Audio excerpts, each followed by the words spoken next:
Bonjour tout le monde, je suis très heureuse de vous retrouver aujourd'hui pour la vidéo du milieu de semaine. Je filme la vidéo aujourd'hui, on est lundi, je profite du beau temps, il fait trop beau et je me suis posée dehors parce que vous connaissez mon amour pour les fleurs et le printemps, donc je me suis dit que ça serait quand même sympa de filmer dehors et profiter de la lumière du soleil. Donc au niveau du programme de la vidéo d'aujourd'hui, qu'est-ce que j'ai prévu? Je vais vous faire un petit bilan sur les épargnes que j'ai réussi à mettre de côté pour le mois d'avril. Moi, les épargnes, le bilan, il se fait toujours en tout début de mois puisque vous savez, on a un des derniers loyers qui est versé vraiment toute fin de mois. Donc, je peux faire mon bilan qu'en début du mois d'après. On va faire comme d'habitude un petit point sur les budgets hebdomadaires qui concernent à la fois l'alimentation et les autres dépenses. Je vais vous parler également de tout petits revenus complémentaires que j'ai eu ces derniers jours. Et puis, qu'est-ce que je voulais vous dire? Oui, faire un petit point sur le défi des jours fériés. Alors, c'est parti, on y va. Les épargnes temporaires, les grosses, entre guillemets, épargnes. Les épargnes typiquement pour les remboursements de nos emprunts immobiliers, pour le renouvellement plus tard de la voiture, les épargnes à long terme, des épargnes qui sont faites de manière automatique, donc je ne fais pas de points avec vous puisque le montant est toujours le même, il ne varie jamais, contrairement aux épargnes temporaires qui là vont et viennent tout au long de l'année et puis que je remplis de manière entre guillemets aléatoire en fonction du budget du mois.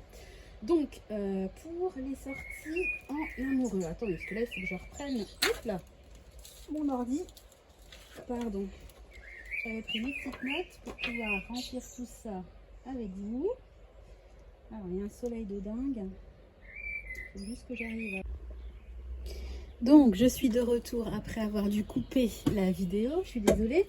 Donc je disais que j'allais faire avec vous un petit point sur les épargnes du mois. Donc au niveau des sorties en famille, donc ce mois-ci j'ai pu ajouter 20 euros. Donc j'étais à la... Non, sortie en amoureux, pardon, pas en famille. J'étais à 30 euros la dernière fois. Donc là, je suis à 50 euros. Voilà. Je me suis fait un petit... j'ai fait un petit peu augmenter l'épargne pour les anniversaires. J'ai rajouté 20 euros. Donc là, je suis à 144 euros. Je rappelle que j'ai 3 anniversaires qui vont venir très prochainement. Ça commence dès le mois prochain. Concernant la rentrée, je me suis versé 30 euros ce mois-ci, donc j'atteins les 80 euros. J'ai augmenté le budget de la rentrée à 150 euros, j'en parlerai dans la prochaine vidéo, que je me suis rendu compte quand même que la rentrée c'était dans 4 mois, donc je ferai un petit point dans la prochaine vidéo avec vous sur la rentrée. Concernant mon chien, je me suis versé 15 euros, donc j'ai coché qu'à moitié la case.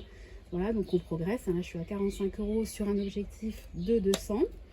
Concernant la santé, je me suis versé 20 euros, en sachant qu'au niveau de la santé, je suis toujours en attente du remboursement de mon rendez-vous gynéco de mars et de celui d'avril. Donc je suis à plus de 200 euros d'attente de frais. Mais bon, en attendant, j'ai mis une épargne supplémentaire. Raison de plus pour continuer cette épargne, hein, vu la lenteur des remboursements effectués par la MSA.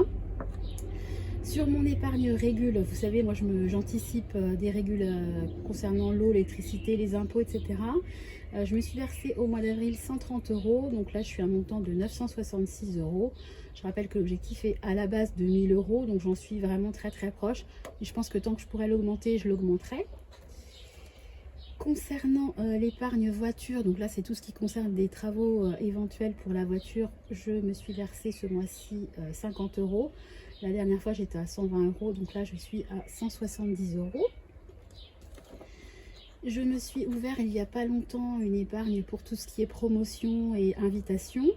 Ce mois-ci j'ai décidé de m'octroyer 20 euros, donc je suis à 40 euros sur mon compte épargne promotion. L'objectif c'est d'atteindre les 150, doucement mais sûrement on y va. Je continue, donc ce mois-ci ça a été un mois où j'ai fait beaucoup d'épargne. Pour Noël j'ai mis de côté 50 euros, donc j'étais la dernière fois à 115 euros. Je vais être à 165 euros, il faut que je mette à jour mes trackers. Hein. C'est quand même important de pouvoir s'y retrouver, surtout que j'ai fait beaucoup de virements ce mois-ci. Concernant l'épargne du futur bébé, j'ai versé 150 euros, j'ai versé un gros montant ce mois-ci. Donc j'en suis à 250 euros sur l'objectif des 500. Voilà, ça approche un petit tic-tac. Concernant les sorties en famille, on avait fait des dépenses puisqu'on est allé au parc de l'Auxois. Donc j'ai remis en fin de mois 30 euros. Donc là, j'en suis à 255 euros sur une épargne de 300 euros comme objectif. Et puis, dernière épargne que j'ai remplie ce mois-ci, l'épargne pour le lit de grand de mon deuxième, où j'ai mis 50 euros. Et je suis donc à 205 euros sur un objectif total de 350 euros. Voilà concernant les épargnes temporaires, donc super contente du bilan du mois d'avril, vraiment un très bon mois. Pourvu que ça dure et que le mois de mai soit similaire au mois d'avril. Je voulais vous parler du challenge des jours fériés. Donc pour l'instant, j'ai rempli Pâques et le 1er janvier. Je ne vais pas tarder à remplir le 1er mai, mais j'attends de recevoir les revenus du mois.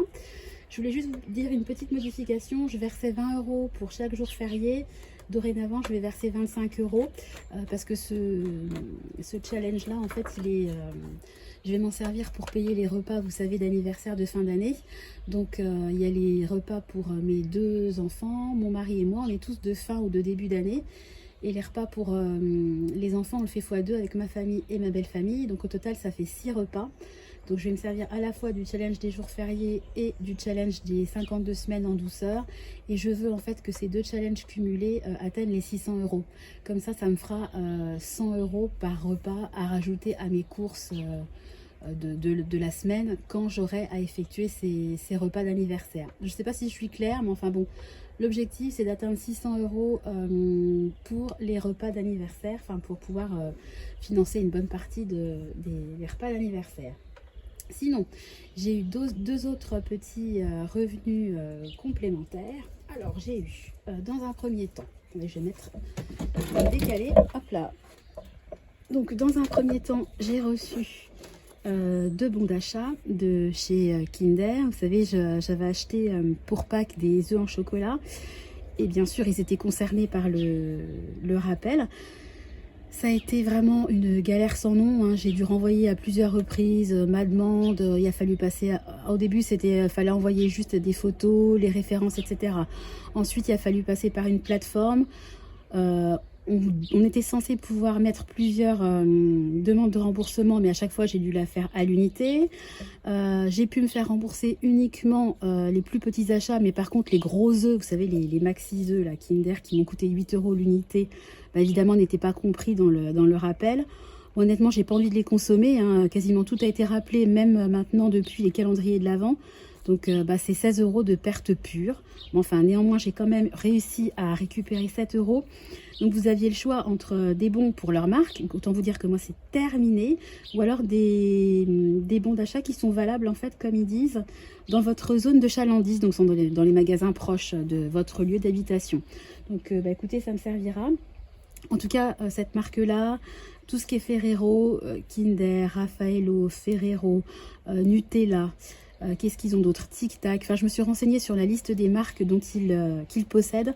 C'est terminé. Je n'achèterai plus cette marque-là. J'ai été hyper déçue. Enfin, franchement, une marque comme ça,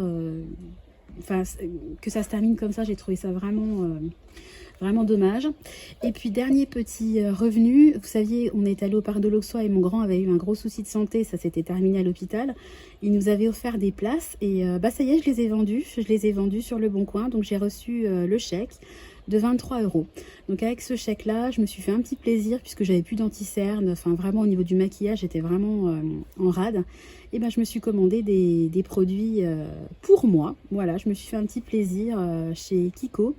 Donc voilà comment je me suis servie en fait de ce petit bonus de 23 euros. Voilà, bon les chèques Kinder me serviront pour les courses. Donc là, j'irai en réel en magasin. Et puis voilà. Donc voilà, je vais essayer de pas trop tarder sur la vidéo pour pouvoir faire le montage vu que j'ai dû la couper. Dans la prochaine vidéo, je vous parlerai de l'épargne voyage puisque là, il y a vraiment beaucoup de changements qui vont se faire pour les voyages dans les prochaines années. J'ai programmé nos voyages jusqu'en 2026, donc ça va loin. On a eu un joli coup de pouce de la part de mes parents pour un voyage, donc je vous en parlerai. Et puis je vous parlerai, comme je vous disais, des petites modifications pour l'épargne concernant la rentrée. Voilà, bah écoutez, j'espère que la vidéo vous a plu. Comme d'habitude, hein, si elle vous a plu, n'hésitez pas à liker, à commenter, à vous abonner. Et puis si vous avez des questions, c'est pareil, hein, n'hésitez pas, je suis toujours ravie de vous répondre. Voilà, en attendant la prochaine vidéo, je vous souhaite à tous une bonne semaine, un bon mercredi, et puis je vous fais des gros bisous, et je vous dis à très bientôt. Bye bye.